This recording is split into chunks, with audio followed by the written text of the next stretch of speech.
मृत्यु के रहस्य को जानना बहुत आवश्यक है। जैसे हम सो जाते हैं वैसे ही मरते समय भी मृत्यु को चिर निद्रा कहा जाता है। गहरी नींद में सो गया तो क्या सोने में किसी को डर लगता है? क्या किसी को नहीं लगता।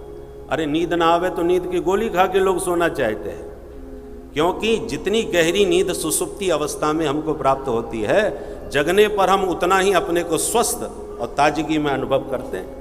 उसी प्रकार जैसे दिन भर की थकान गहरी नींद में सोकर हम उतार के फिर नया दिन प्रारंभ करते हैं, ऐसे संपूर्ण जीवन की थकार चिर निद्रा में सो करके व्यक्ति पुनर्जीवन धारण करके नई ऊर्जा और शक्ति के साथ नवजीवन प्रारंभ करता है। इस मृत्यु के रहस्य को जो ठीक से समझ ले, परंतु प्रश्न उठता है कि जब सोने में कोई डर नहीं लगता तो मरने में क्यों लगता है?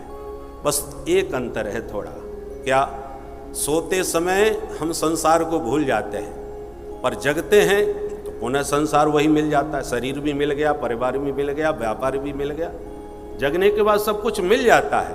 पर चिर निद्रा में जब नेत्र बंद होते हैं तो संसार जो छूटा सो हमेशा के लिए छूट ही जाता है। शरीर भी छूट जाता है, परिवार भी छूट जाता है, व्यापार भी छूट जाता है। तो बस मरने का कष्ट नहीं है, छूटने का कष्ट होता है। और जो पहले ही बाबा जी बन करके सब छोड़े बैठे हैं, उन्हें मरने का क्या डर? शरीर से भी मोह नहीं रहा, संसार से भी मोह नहीं रहा, परिवार से मोह नहीं रहा। वो यहाँ रहें या वहाँ ले जाएं, ठाकुर जी वहाँ बुलाएं तो सही, यहाँ रहें तो ठीक। जैसे एक छोटी सी बात कह करके इस बात को और ठीक से समझें। जैसे एक राज्य था, उस राज्य का नियम था कि जो भी राजा बनेगा 5 साल के लिए बनेगा, और जब राजा का पूरा हो जाता राज्यकाल तो गंगा पार उसे जंगल में छोड़ दिया जाता था। जंगल इतना भयंकर और घना था कि जंगली जानवर उसे चीर फाड़ के खा जाते थे। तो इसलिए राजा बनने को कोई तैयार नहीं होता था, क्योंकि राजा बने इसका मतलब 5 साल के बाद मरना पक्का। परंतु एक और नियम था कि जब राजा का काज पूरा हो जाए तो राजा को गंगा पार छोड़ के मंत्रिमंडल आता था, और जो पहले मिल जाए उसको पकड़ के जबरदस्ती राजा बनाया जाता था। तो जब एक राजा का काल पूरा हो गया तो उसको गंगा पार छोड़ा, लौट के आ रहे थे, कोई राजा बनने को तैयार नहीं। तो एक योगी बाबा चले आ रहे थे, सो उनको पकड़ लिया, महाराज जी आपको राजा बनना पड़ेगा। महात्मा जी बोले हम तो पहले ही बाबा जी बने घूम रहे हैं भैया, संसार को छोड़ बैठे, अब हम राजा बन के क्या करेंगे? बोले महाराज आपकी इच्छा नहीं चलेगी, यहाँ का कानून ही ऐसा है, नियम है, राजा तो आपको बनना पड़ेगा। बोले ठीक है, नहीं मानते तो बना दो भाई, हमको तो कोई फर्क नहीं पड़ता, परंतु एक नियम है महाराज, आपको भी ऐसी गंगा पर छोड़ा जाएगा। बोले भाई तब तो ये तुम्हारा बड़ा खतरनाक नियम है, पर कोई बात नहीं, हम तो सब पहले ही छोड़े बैठे हैं, शरीर भी छूट जाए तो क्या फर्क पड़ता है। तो राजा का अभिषेक हो गया। अब महात्मा जी का जब अभिषेक हो गया तो महात्मा जी बोले अब हम राजा बन गए, तो अब हम जो कहेंगे वो तुम्हें करना पड़ेगा ना। बोले हाँ महाराज, आप हमारे मालिक को जो आदेश दो। बोले ठीक है, तो हमारा पहला आदेश यह है कि नदी गंगा पार का जो भी जंगल है उसको काट करके एकदम साफ कर दिया जाए। जैसे ही महाराज की आज्ञा, जो आदेश मिला, सेना टूट पड़ी जंगल के ऊपर, जंगल साफ, और जितने खतरनाक जंगली जानवर थे या तो उनको ऊपर भेज दिया या चिड़ियाघर में भेज दिया। बोलो राधे राधे। तो जो बहुत खतरनाक जानवर थे, खूंखार जंगली जानवर, उनको या तो उनका शिकार कर दिया गया अथवा उनको चिड़ियाघर में डाल दिया गया, और पूरा जंगल एकदम साफ हो गया। और बताओ महाराज? बोले और दूसरा आदेश ये है कि बढ़िया सड़कें बनाई जाएं, बढ़िया कॉलोनी बनाई जाए, बढ़िया फैक्ट्री लगाई जाए, सड़क पर गड्ढा नज़र नहीं आना चाहिए, फर्स्ट क्लास सब सड़क होना चाहिए, और नए तरीके से नया नगर बसाया जाए। बोले ठीक है महाराज। अब तो बढ़िया बढ़िया फैक्ट्रियाँ लग गई, भव्य दिव्य भवन बन गए, बड़ा बड़ा कारोबार हो गया। 5 साल के अंदर महाराज जंगल में मंगल हो गया, दिव्य चमकने लगा वह गंगा पार का स्थान।